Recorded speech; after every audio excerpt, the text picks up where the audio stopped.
जे जखमी झाले त्यातले 16 पैकी 8 जणांना डिस्चार्ज मिळाला आहे आणि 8 जण अजूनही रुग्णालयात आहेत.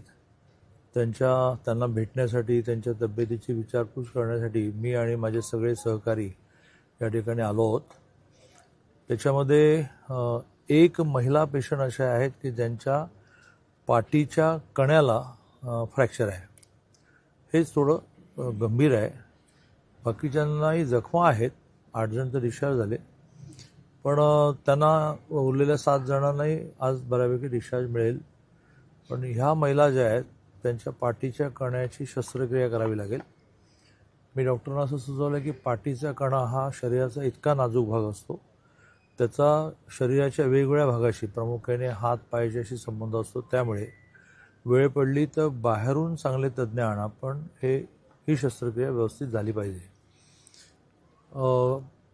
जो गाडी चालवत होता तो बाहेरचाही होता, प्यालेला होता. लोकांनी पण बेभान होऊन थोडं त्याला मारहाण केली आहे आणि पोलिसांच्या कस्टडीत तो आहे. अशा सगळ्या घटना घडत असताना पोलिसांची जशी जबाबदारी आहे तशी स्वाभाविकपणे एकूण नागरिकांनी सुद्धा आपलं कर्तव्य, हक्क सगळे कळतात तसं कर्तव्याची सुद्धा जाणीव ठेवली पाहिजे असं मला वाटतं. घटना उघड असूनही त्याची पण नीट चौकशी व्हायला लागेल की हा कोण, इथे का आला, कुठे प्याला, पण नेमके त्यावेळेला वाहतूक पोलीस कुठे होते, अशी सगळी चौकशी होऊन त्याचा अहवाल सादर होईल. प्रामुख्याने बघितलं तर सांगली महापालिकेत पार्किंगची मोठी समस्या आहे. याबाबत महापालिका आणि पोलिसांना दोन्हीनं वारंवार सूचना दिल्या, पण महापालिकेची जो पार्किंग समस्या आहे किंवा गावात फिरण्यासाठी जागा सुद्धा नाही आहे. असं आहे की जेवढ्या म्हणून सुविधा उपलब्ध करता येतील त्या निधीचा विचार न करता आपण करतो. जसं आपण इकडे सांगलीमधून पेठकडे जाताना चा जो आमच्या आपल्या टिळक मंदिरच्या चौकामध्ये आपण एक ॲडिशनल अधिकचा पूल केला. आता तो केल्यानंतर असं लक्षात आलं की वाहनं सगळी तिकडून चालली आणि मागे शेपूट त्याचं मारुती रोडपर्यंत यायला लागलं. मग आता असा निर्णय करावा लागेल की बा त्या मोठी वाहनं जी आहेत ती इथून जाणार नाहीत. आता त्या मोठ्या वाहनांचं म्हणणं असं की मी लांबून गेलो तो वेळी जास्त जातो आणि पेट्रोल डिझेल जास्त खर्च होतो.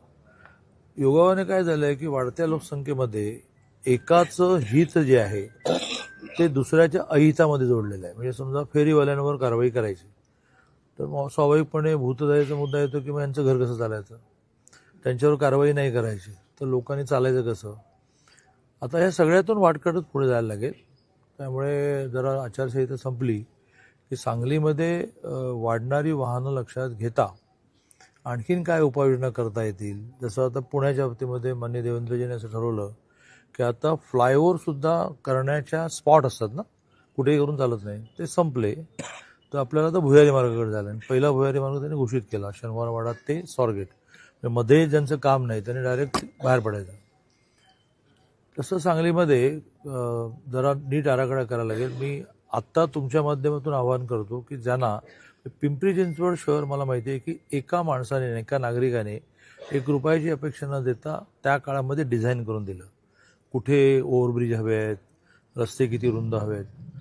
इथे मी अपील करतो, पण शेवटी ही शासनाची पण जबाबदारी आहे की त्यांनी एक जाहिरात देऊन एक कन्सल्टंट अपॉइंट करायला लागेल की सगळ्या शहराच्या रस्त्यांचा अभ्यास करा.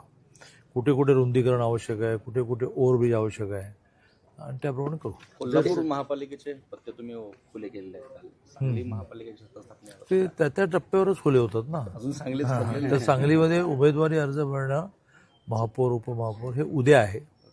तर उद्या माझ्या माहितीप्रमाणे 11 ते 2 आहे. तर 10 वाजता उघडू. आधी पत्ते उघडणं याला गेम म्हणत नाही. आधी पत्ते उघडणं याला इमॅच्युरिटी म्हणतात की त्या वेळेला सगळं करायचं. अजितदादांचं नुकतंच दुःखद निधन झालेलं विमान अपघातामध्ये, यामध्ये संजय राऊत असतील, जयंत पाटील असतील, विजय वडेट्टीवार असतील, या सर्वांनी विमान अपघाताच्या संदर्भात शंका व्यक्त केलेली आहे.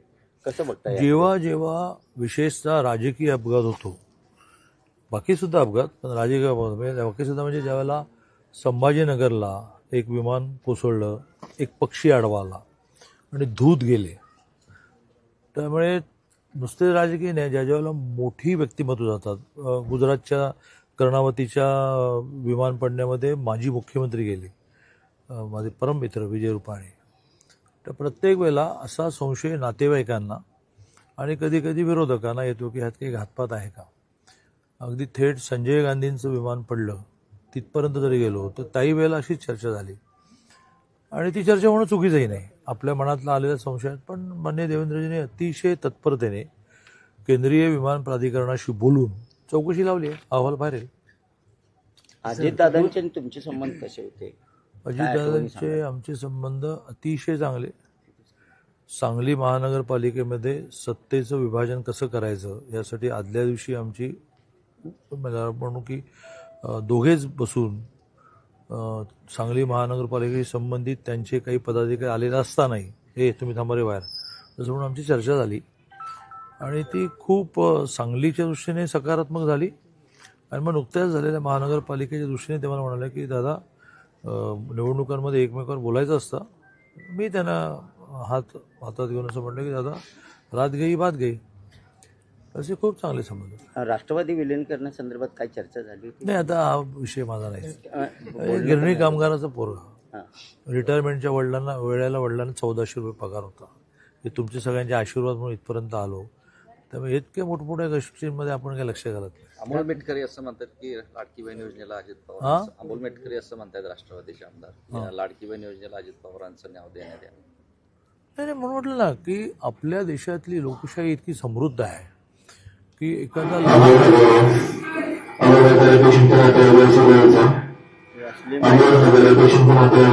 साऊंड सिस्टम इथं बसवल्या. साऊंड सिस्टम बदला म्हणून आम्ही सुधीर दादांना 10 वेळा सांगितलं. माणसं बेशुद्ध पडायची. आपल्या देशातली लोकशाही इतकी समृद्ध आहे, इतक्या एखाद्या लहान मुलाला सुद्धा देशाचा पंतप्रधान कोण असला पाहिजे असं सांगण्याचा अधिकार आहे. लास्ट प्रश्न, काल 2 दिवसापूर्वी एका माणसाच्या व्यक्तीवर लाईट पडला म्हणून त्याचा खून करण्यात आला. पण काल लोक ती पोलीस स्टेशनला SP साहेबांना जा विचारलं. कायदा व व्यवस्था कुठं बिघडल्यासारखं वाटते की कुठलीही साधी घटना घडली तरी सुद्धा कायदा सुव्यवस्थेचा प्रश्न निर्माण झाला असं मानलंच पाहिजे. परंतु घडणाऱ्या घटनेचं ज्यावेळेला आपण विश्लेषण करतो, म्हणजे मला मान्य आहे की सर्वदूर पोलीस असले पाहिजे, सर्वदूर प्रकाश असला पाहिजे, सर्वदूर ब्लॅक स्पॉट नाहीसे केले पाहिजेत, प्रयत्न चाललेला असतो. आणि त्यामुळे गेल्या काही दिवसामध्ये खूप नियंत्रणातही आलेलं आहे. त्यामुळे एखादी घटनासुद्धा घडणं चुकीचंच आहे, आणि त्याच्यावर पोलीस प्रशासनाला जाब विचारला जाईल, त्यांना नोटीस दिली जाईल, त्यांच्याकडून त्यांचं म्हणणं घेतलं जाईल. वेळप्रसंगी 4 अधिकारी त्याच्यातले दोषी असतील त्याच्यावर कारवाई पण केली. जिल्हा परिषद पंचायत समितीसाठी सभा आज घेताय तुम्ही दिवसभर, काय अंदाज आहे एकूण जिल्ह्यामध्ये? प्रतिसाद कसा मिळतो? नगरपालिकांमध्ये महाराष्ट्रात जे झालं, महानगरपालिकांमध्ये महाराष्ट्रात झालं ते जिल्हा परिषद होईल. भारतीय जनता पार्टी क्रमांक 1चा पक्ष होईल, आणि 12च्या 12 जिल्हा परिषदांमध्ये महायुती म्हणून जिल्हा परिषदेचा अध्यक्ष महायुतीचा होईल.